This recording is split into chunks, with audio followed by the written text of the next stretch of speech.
Hello everybody and welcome to the second video of my little July madness thing.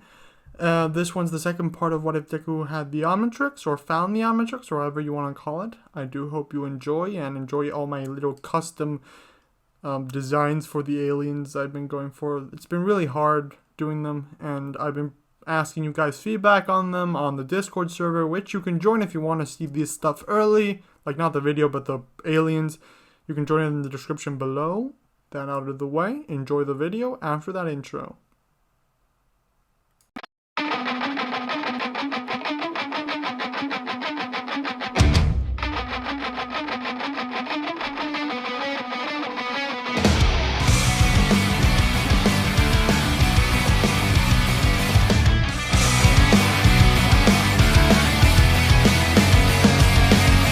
After finding the Omnitrix in the woods, Izuku Midoriya used its incredible power to try to fulfill his dreams. He applied to the UA entrance exam and managed to pass. Days after, in school, the principal calls both Izuku and Bakugo into his office. "Congratulations on entering the most prestigious school, you two," the principal says, congratulating them.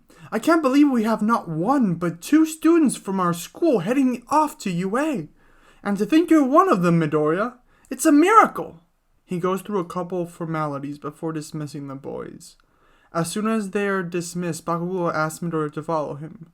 He leads Izuku to a secluded area where he throws him against the wall. "What did you do to pass the exam?" Bakugo inquires angrily. "You must have cheated somehow, right?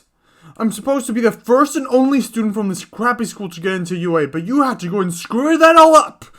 I warned you not to apply." Bakugo prepared to hit Izuku with a right hook, but before he can... "Stop, Kachan!" Izuku shouts, causing the boy to stop. "You may think that this act is gonna stop me, but I'm done being pushed around by you. I'm going to UA and you can't stop me." The statement makes Bakugo angry, so he winds up for a punch, throwing a small explosion. He's aiming for next to Izuku, to intimidate him, but not hurt him. Izuku activates the Omnitrix and a flash of light emanates from him, blinding Bakugo for a moment. So he takes a step back. "I will become a hero, Kachan. You can't stop me," Izuku says, now in his Pirate Knight form. "What happened to you, nerd? You're supposed to be quirkless, powerless. You're supposed to be defenseless," Bakugo shouts. "Things change," Izuku retorts. "If you want to fight me, then fine. Go ahead." Not wanting to cause an incident that might ruin his record, Bakugo decides to stand down, leaving while saying, "Yeah, whatever. See you at UA, I guess." After Bakugo leaves, Izuku breathes a sigh of relief, not wanting to fight his childhood friend turned bully. He waits until the Omnitrix times out and heads back to class. Time passes and Izuku finds himself filling out his Quirk registration form after researching how to change his listing. "Okay, now that's done. Time for the hero costume design," he thinks to himself. For the next half hour, he starts thinking on what his hero costume should be, but he doesn't come up with anything. He decides to take a break and do something else. He goes through his closet to get rid of the old school uniforms and make some space for the new ones. He spots an old green jacket with the number 10 on it. Memories start flooding in of when he was 10 years old and his father brought him the jacket. They went to an amusement park. He remembers the fun he had. He also remembers seeing some heroes there and having a great time. A moment of inspiration hits him and he starts working on his design of his hero costume. A couple of days later, April arrives and with it the new school year. "You sure you have everything, Izuku?" asks Inko, looking out for her son. Yeah, I have everything I need," answers the boy while tying his shoes. Inko hugs her son, saying, "I'm very proud of you, Izuku." The boy smiles at her, wishing her a good day, and he leaves for school. On the way, he starts fiddling with the watch a bit, messing around, mainly because he's bored. He walks onto campus and starts looking for his classroom in more of a time crunch than usual. On his way to his class, someone surprises him from behind. "Hey, if it isn't Fall Boy," the girl says, approaching him from behind. "It seems you ended up getting in. Pretty lucky, right?" "Yeah," answers Izuku timidly. Sorry, I didn't get your name." It's Ochako Uraraka. What's yours? Asks Uraraka, looking at the boy curiously while they walk. I'm Izuku Midoriya. Nice to formally meet you, Midoriya says, blushing a bit. So what class are you in? Asked the girl after a moment of silence, wanting to push the conversation forward. I'm in class 1A, answers Izuku. Really? Me too. That's awesome. We're in the same class. What do you think our teachers are like? Or what we're going to do today, besides orientation, I mean? She asks as they reach and enter the classroom. Izuku is about to respond, but he finds himself stunned seeing Bakugo bickering with someone else. He wants to comment something, but before he can, the door opens and a man who looks like he hasn't slept in a while walks in. The class quiets down seeing the man walk in while dragging a sleeping bag. It took 11 seconds before you all shut up. What a waste of time you lot are, the man says, looking at them with an exhausted look. The class looks at him in surprise, trying to figure out who he is. The man then says, Hello, I'm Shota Aizawa, your homeroom teacher. The class looks at him in surprise. Now, I hope I don't have to explain how precious time is. Don't waste it, Aizawa says while pulling out something from his bag. These are your sports uniforms. Put them on and meet me outside. As instructed, the class puts the uniforms on and head out to the PE grounds, where they meet Aizawa. Once there, he explains to the class that they are doing a Quirk Apprehension Test. The class seems a bit confused at the idea, so Aizawa hands Bakugo a softball for a little demonstration. He grabs the ball and throws it 705.2 meters. The class looks at the throw in awe and becomes very excited at the idea. Aizawa sees this and decides to heighten the odds a bit, threatening to expel the student that comes in last. He then announces the different tests, and so the Quirk Apprehension tests start. Before he's up, Izuku starts thinking about the best way to use the Omnitrix, calculating the time frames and the best times to use his transformations.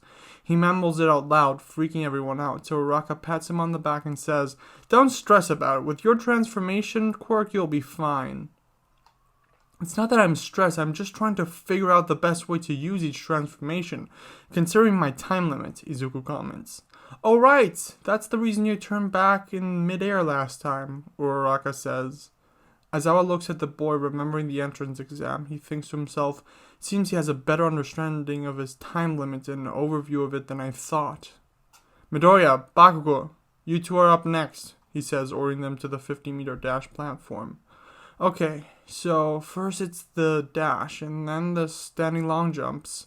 My best bet should be speed. I'll be able to do it in the 10 minutes of my time limit, I think, he thinks to himself. He opens up the Omnitrix, selecting the Cancellaran form, and hits the Omnitrix, but once the flash of light is over, he emerges as a Vulpin form instead, as Wildmutt. His classmates look a bit disappointed at the transformation, expecting something cooler. Both Uraraka and Bakugo look a bit surprised that he didn't take the same form that they respectively saw before. He growls a bit in disappointment, but the test starts, and without a moment of hesitation, Izuku runs forward. He may have been slower than Bakugo, but still managed to complete the dash in 5.02 seconds. He waits around and does the standing long jumps, where he manages to jump over the pit, timing out seconds after finishing the exercise. I timed that perfectly, he mumbles to himself. Knowing that he probably can't stall because Aizawa will likely expel him, Izuku does the strength grip test and the sidestep jumps in his human form, getting a kinda mediocre score while wishing he could transform. After the sidestep jumps, the Omnitrix times back in, but Izuku waits patiently for the next trial before activating it. He walks into the circle, ready to do the distance throw. He activates the Omnitrix, turning into his Tetraman form. He then throws the ball. It lands 531.7 meters away. Bakugo looks at Izuku a bit angry, but also a bit relieved that Midoriya didn't manage to beat his score. After the ball throw, Izuku does the distance run, timing out in the middle of it, but he still gets a decent score. Since he has to wait for the Omnitrix to time in again, he does the seated toe touch and sit-ups in his human form. Aizawa walks by Izuku and says, Good job, Midoriya. You did better than I expected. He then goes ahead and compiles the scores, showing them to the class. In this version of events, Midoriya ended up in the 9th spot, leaving Minoru Mineta's last place. Decent job, everyone. Don't forget to pick up a syllabus before you go home. See you all tomorrow. Oh, and Minoru Mineta, stay back. You and I still have something to discuss, Aizawa announces. The class goes home, leaving Aizawa to scold Mineta, so that he takes things more seriously. While picking up the syllabus, it introduces himself to Midoriya and asks about the peculiar quirk, so Izuku starts explaining a bit. Uraraka then joins them and they start bonding while on their way home. The next day of school goes by pretty normally. First a couple class periods, then lunch, and then finally Hero Fundamental Studies. All Might bursts into the room saying, "I am here, coming in through the door like a hero." Seeing All Might step in the class gets very excited and starts commenting on the fact. "Wow, I can't believe it's All Might," shouts Kaminari excited. "So he really is a teacher. This year's gonna be awesome," follows Kirishima. "Hey look, is he wearing his Silver Age costume?" asks Tsuyu. "I'm getting goosebumps, it's so retro," adds Ojiro. All Might takes the stand and says, "Welcome to the most important class of UA High. Think of it as Heroing 101. Here you'll learn the basics of being a pro and what it means to fight in the name of good. Let's get into it. Today's lesson will pull no punches!" He pulls out a sign that reads combat, which excites the class. The class gets very excited at the prospect, none more than Bakugo. Midoriya's a bit hesitant, but still excited. Pushing a small button, All Might shouts, "But one of the keys to being a hero is looking good." Some stands come out of the wall holding cases that contain the students' hero suits. "These were designed for you based on your Quirk registration forms and requests you sent in before school started. Get yourself suited up and meet me at Training Ground Beta," All Might orders. "Yes, sir," shout the students in response. They go change, going to Ground Beta after they finish, where All Might gives a small monologue as they come in. Midoriya comes out of the tunnel wearing his new hero costume. It's a costume mostly made for show. He's wearing an All Might t-shirt meant to calm others and show that he wants to be like All Might. On top he's wearing a utility belt filled with the first 8 items and a jacket which is modeled after the one his father gave him when he turned 10. A bit edited since he added the Omnitrix's symbol so others would know it's still him after he transforms back. "Nice costume, Midoriya," Uraraka comments as they step into Ground Beta. "It's very cool and casual. Looks nice. Not like my costume. I guess I should have been more specific about what I wanted." No, your costume looks great, Uraraka," Izuku responds, wanting to put her at ease. All Might then catches the attention of everyone by shouting, "Now that you're all ready, it's time for combat training."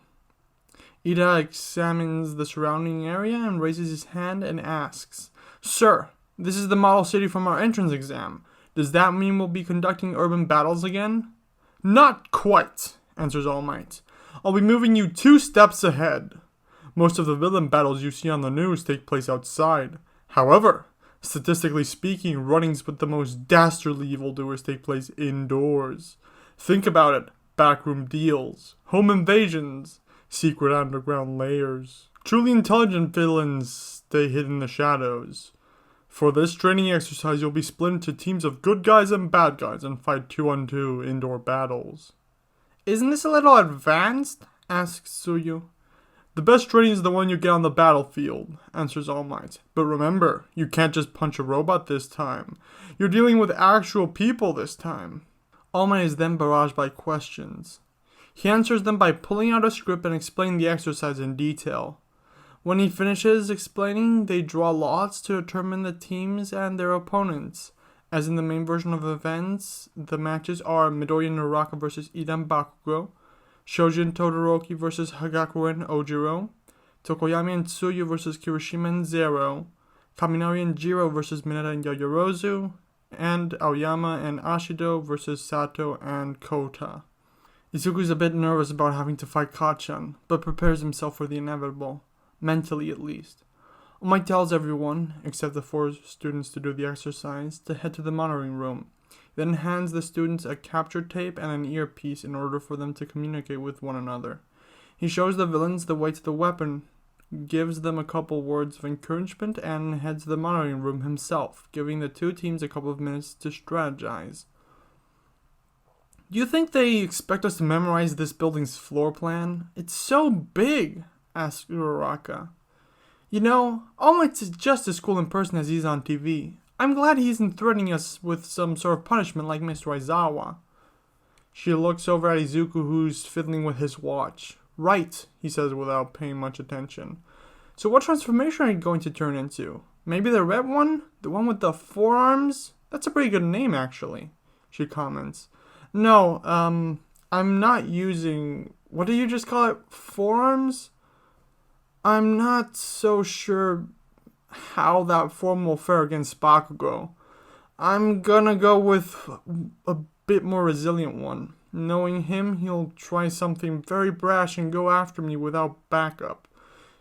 If I signal you, I want you to take care of the weapon while I keep him busy. I'll meet you once I finish, Midoriya says. Do you and Bakugo have some sort of history? Asks Uraraka, curious. It's just with the way you two act around one another, it's pretty unfriendly but still kind of rivalrous. We were childhood friends, but we didn't get along since Midoriya says, panicking a bit. Uraraka looks at him curious, wanting him to finish the story. Since I couldn't use my quirk, he thought I was worthless. That name he calls me, Deku, is meant to be an insult on that part. It means defenseless Izuku. Really? 'Cause I got a totally different vibe from it. Like someone who can overcome anything, she comments. So how do you differentiate your transformations? Do you give them names or anything? Not really. I just call them by what they usually do. I didn't think of naming them. They aren't pets. They're an extension of myself. The one I'm using against him is more of a resilient form that also allows for excellent defensive powers. I can even shoot projectiles, Midoriya answers. A few moments later, the conversation ends abruptly since they have to start the exercise. Aren't you gonna transform? Asks Uraraka as soon as the exercise starts. No, I have a 10-minute time limit. The exercise is 15 minutes. I think it's better for me to save the transformation until I actually need it, he answers. We should focus on stealth and try to locate the weapon as soon as possible. Let's get in through the window. Thus, they enter the building and start moving around, checking their blind spots. When they turn a corner on the second floor, Bakugo suddenly jumps out, attacking them with an explosion. Midoriya manages to react in time, getting both of them out of the way just in time. Remember the plan. Go! Midoriya shouts while facing Bakugo. What's the matter, nerd? Gonna use one of your fancy transformations? Bakugo asks, before lunging at Midoriya with a right hook. No, answers Midoriya, grabbing Bakugo's right hook. He manages to successfully throw Bakugo down to the ground. Izuku prepares the capture tape but can't use it since Bakugo got up rather quickly. Thinking fast, he takes off his jacket and throwing it at Bakugo's face to block his view. Midoriya then takes Bakugo ready to use the capture tape. But the jacket move angered Bakugo. He throws an explosion, tearing the jacket. This attack causes Izuku to flinch and take a step back. That won't work, you damn nerd! Shouts Bakugo, attacking Midoriya with an explosion. Izuku jumps out of the way and says, fine, plan B then. He activates the Omnitrix. He's enveloped by a flash of light, stepping out of it as a Petro Sapien, as Diamond Head. Finally getting serious? Asks Bakugo with a grin. You tell me, answers Midoriya, taking a fighting stance. In the meantime, Uraraka went looking for the weapon and found the room where Ida was trying to get into the right mindset. The only problem is while he goofed around, she started laughing and gave away her position. She tries to reach the weapon but can't since Ida keeps moving it out of the way. Back in the corridor, Bakugo lunges at Midoriya, throwing an explosion. Izuku erects a barrier to block it, jumps over it and shoots a couple of diamond projectiles as a counterattack. Bakugo dodges a couple but is slightly cut on the cheek by one. Not bad, he comments while seeing blood come out of the cheek. His gauntlets glow for a moment and he starts laughing, explaining how the gauntlets store his sweat for special attacks afterwards. Good luck surviving this, nerd, Bakugo shouts. No, Bakugo, you'll kill him! Alma intervenes through the comms. Not if he dodges, Bakugo retorts. Bakugo pulls the trigger, unleashing a devastating explosion. Izuku reacts in time, however, erecting a thick wall shaped like a bowl in the way of the explosion. The explosion reaches the wall, damaging it severely, but the blunt of it is shot back at Bakugo. He jumps out of the way to dodge, but is still hit by it, sending him back against the wall. Izuku then breaks through his own wall, shooting a couple projectiles at Bakugo, pinning him to the ground. "Let me out, you worthless worm!" he shouts while trying to struggle out. "Good luck getting out. It'll probably take you a little bit," Midoriya says while leaving. "Hey, come back here!" Bakugo shouts, watching Midoriya leave. "I don't think I will," he shouts just before leaving earshot. He asks Uraraka for directions through the earpiece, getting to the weapons room in less than 2 minutes. In the meantime, Bakugo manages to weasel out of the pinned position he was in. He ran after Izuku as soon as he could. Izuku bursts into the weapon room, shooting a couple of diamond projectiles at Ida. He runs out of the way to dodge the attack. Uraraka uses the distance grade to run at the weapon, but Ida grabs the weapon and moves again. "Ha! You'll have to try better than that, heroes." "Okay, new plan," Izuku says while punching the floor. He creates a crystalline stream heading to the rocket and encasing part of it in diamond. "There, now he can't move it," says Izuku. "Brilliant! Nice move! I really like this crystal guy," Uraraka comments. "You may think you've won, but I can still stop you from getting to the prize you seek," Ida says in a villainous tone. "I'll keep him busy. You get the weapon," Midoriya suggests while turning one of his arms into a makeshift blade. Uraraka nods and runs at the weapon. Ida gets ready to charge at her, but Izuku shouts, "You're dealing with me, Ida," jumping at him. Ida dodges the attack. Midoriya tries to punch again, but before he can, Bakugo bursts into the room and shouts, "Deku! You're so dead!" Ida tries to use the distance to get to Uraraka, but Midoriya grabs him by the leg and throws him at Bakugo. "Hey, get off me, Four Eyes!" shouts Bakugo, pushing Ida off him. Both villains get up and prepare to attack, but before they can, All Might announces, "The hero team wins!" Ida shakes the hand of both Izuku and Uraraka, telling them they did well, in a very sportsmanship way. Bakugo just scoffs while heading to the monitoring room. On the way there, Izuku turns back into his human form. Once they reach the monitoring room, Izuku is crowned the MVP for his strategic thinking and actions taken by him in the match. The next team is then sent into the stadium. "So what are you gonna call that crystal guy?" Uraraka asks while they watch the next match. Seems like a very useful transformation. "I don't really name them," Izuku answers. "But he's very useful for a lot of things." "How about you call him, Crystal Fist?" Uraraka asks. Sure. That's a good name," responds Izuku, watching Todoroki win the second match. The students keep watching the next few matches, which go pretty much like they did in canon. In between matches 3 and 4, All Might approaches Izuku and says, "Couldn't help but notice you're wearing my uniform. Are you a fanboy, young Midoriya?" Yeah, I'm a huge fan. I'm sorry if grabbing your colors is out of line. I just wanted to show that I look up to you and recreate a similar feeling. Thanks for your autograph you gave me, by the way," the boy answers. "Right, we've met before. I may have forgotten. Sorry. As for the costume, it's fine for now. Just know that one day you'll have to be your own hero. Forge your own identity, away from those that have come before you. You can always pay homage, yes, but it should still reflect yourself more than those before," All Might comments. Eventually, the school day comes to an end, and the students head home, unaware of what's to come. And that's the end of part 2. I do hope you all enjoyed this video. If you did, please do everything that YouTube wants you to do to promote this video, because I am doing a pretty ambitious thing this month. As of July, I'm trying to post one video every 2 days for reasons, so the next video should come out next week of this series. Hope you guys enjoy that, and until then, enjoy the other videos that come in the meantime. Goodbye, everyone. Have a nice day. Bye!